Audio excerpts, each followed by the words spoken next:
পৰিছে বিজেপি। হাৰিয়ানাত যিকোনো মুহূৰ্তত বিজেপি চৰকাৰ ধ্বংসৰ পূৰ্ণ সম্ভাৱনা আছে। নতুনকৈ চৰকাৰ গঠনৰ দাবী জনাইছে কংগ্ৰেছে, কিয়নো বিধানসভাত বিজেপি চৰকাৰে হেৰুৱাইছে সংখ্যা গৰিষ্ঠতা। আৰু ইতিমধ্যেই ৰাজ্যপালক সাক্ষাৎ কৰি নতুন চৰকাৰ গঠনৰ যুঁজা চলাইছে কংগ্ৰেছে। আমি লৈ আহিছো বিশেষ খবৰ। হাৰিয়ানাত বিজেপি চৰকাৰ বিপদত পৰা পৰিলক্ষিত হৈছে।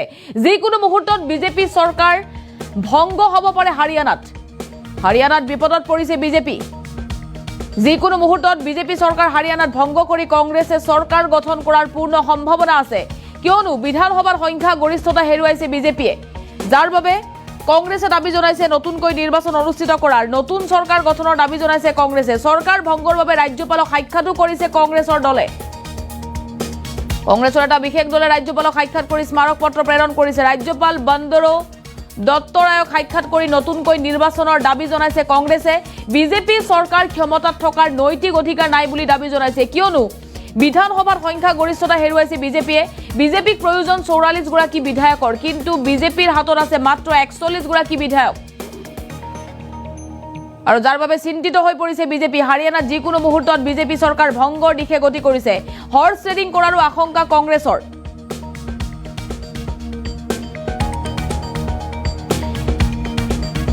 আৰু সংবিধানৰ নীতি পালন কৰিবলৈ কংগ্ৰেছৰ দাবী। সংবিধান মতে সংখ্যাগৰিষ্ঠতা হেৰুৱাই চৰকাৰত থাকিব নোৱাৰে বিজেপি, আৰু যাৰ বাবে ৰাজ্যপালক সাক্ষাৎ কৰি স্মাৰক পত্ৰ প্ৰেৰণ কৰিছে কংগ্ৰেছে। ৰাজ্যপালক স্মাৰক পত্ৰ প্ৰদান কৰি নতুনকৈ নিৰ্বাচন অনুষ্ঠিত কৰাৰ আহ্বান জনাইছে। নতুন চৰকাৰ গঠনৰ দাবী জনাইছে।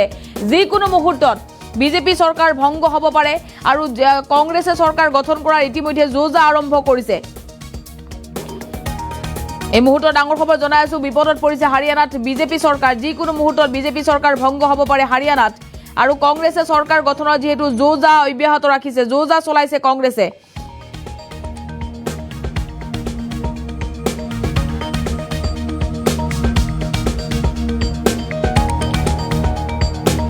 আৰু ৰাজ্যপালক সাক্ষাৎ কৰি স্মাৰক পত্ৰ প্ৰেৰণ কৰিছে কংগ্ৰেছে। এই মুহূৰ্তত আমাৰ হাতত মন্তব্য আছে, মন্তব্য শুনক। कांग्रेस अल्पमत में है। कांग्रेस वो जो गए थे, कम से कम उन्होंने विधायकों की परेड करवानी चाहिए थी। उसमें तो कोई दो राय नहीं। जिसके पास अगर बहुमत है तो ये इस प्रकार की भ्रामक प्रचार करते रहते हैं। एक भी सेशन ऐसा नहीं गया जिस सेशन के अंदर कांग्रेस ने ये एप्लीकेशन नहीं लगाई हो कि सरकार अल्पमत में है। लगातार ये लोग अल्पमत का राग लापते रहते हैं और झूठ का सहारा लेकर के लोगों के अंदर भ्रामक स्थिति पैदा करते हैं। मैं कांग्रेस के लोगों को ये कहना चाहूंगा, हमारी सरकार पूर्ण बहुमत में है, किसी प्रकार का कोई खतरा नहीं है। कांग्रेस के लोग बैठे थे 12 तारीख को, जब हमने फ्लोर ऑफ द हाउस हमने जो विश्वास मत हासिल किया, उसमें भूपेंद्र सिंह हुड्डा भी बैठा था, कांग्रेस के और नेता भी बैठे थे। उनके समक्ष फ्लोर ऑफ द हाउस हमारी सरकार ने बहुमत हासिल किया था। परंतु आज भी कोई दिक्कत नहीं है। अगर अल्पमत में कोई है तो कांग्रेस पार्टी है, उसको इस बात को समझना चाहिए। हमारी सरकार मजबूती से हरियाणा प्रदेश के विकास को, गरीब के हित को, किसान की मजबूती के लिए निरंतर काम कर रही है। प्रदेश को विकास की और ऊंचाइयों को पहुंचाने के लिए नरेंद्र मोदी के कांग्रेस अल्पमत में है।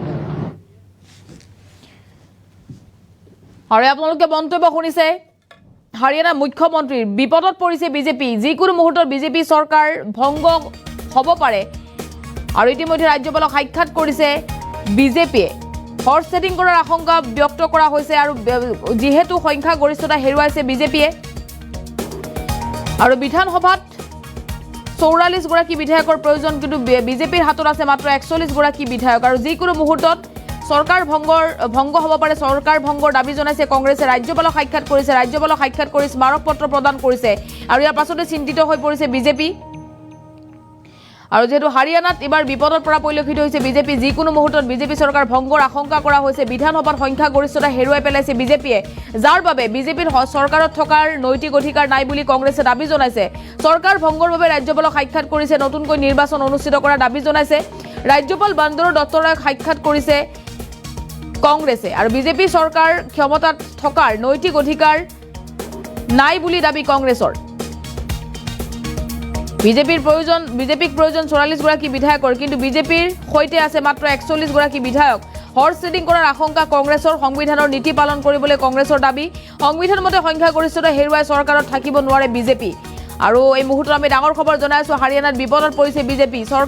চৰকাৰত থকাৰ নৈতিক অধিকাৰ নাই বুলি কংগ্ৰেছে দাবী জনাইছে, কিয়নো সংখ্যাগৰিষ্ঠতা বিজেপিয়ে হেৰুৱাইছে বিধানসভাত। বিজেপিৰ হাতত আছে মাত্ৰ 41গৰাকী বিধায়ক, আৰু যাৰ বাবে হৰ্চ ট্ৰেডিংৰ সম্ভাৱনা আছে। সংবিধানৰ নীতি পালন কৰিবলৈ কংগ্ৰেছে দাবী জনাইছে। ৰাজ্যপালক সাক্ষাৎ কৰি বিজেপি চৰকাৰ ভংগ কৰিবলৈ দাবী জনাইছে কংগ্ৰেছে।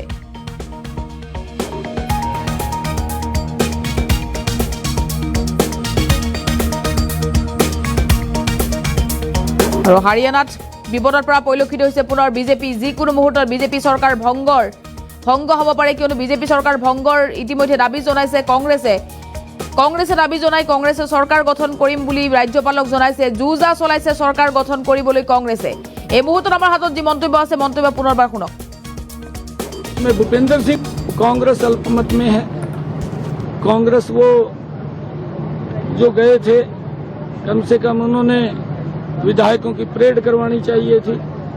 उसमें तो कोई दौर ही नहीं। जिसके पास अगर बहुमत है तो ये इस प्रकार की भ्रामक प्रचार करते रहते हैं। एक भी सेशन ऐसा नहीं गया जिस सेशन के अंदर कांग्रेस ने ये एप्लीकेशन नहीं लगाई हो कि सरकार अल्पमत में है। लगातार ये लोग अल्पमत का राग अलापते रहते हैं और झूठ का सहारा लेकर के लोगों के अंदर भ्रामक स्थिति पैदा करते हैं। मैं कांग्रेस के लोगों को ये कहना चाहूंगा, हमारी सरकार पूर्ण बहुमत में है। इसी प्रकार का कोई खतरा नहीं है।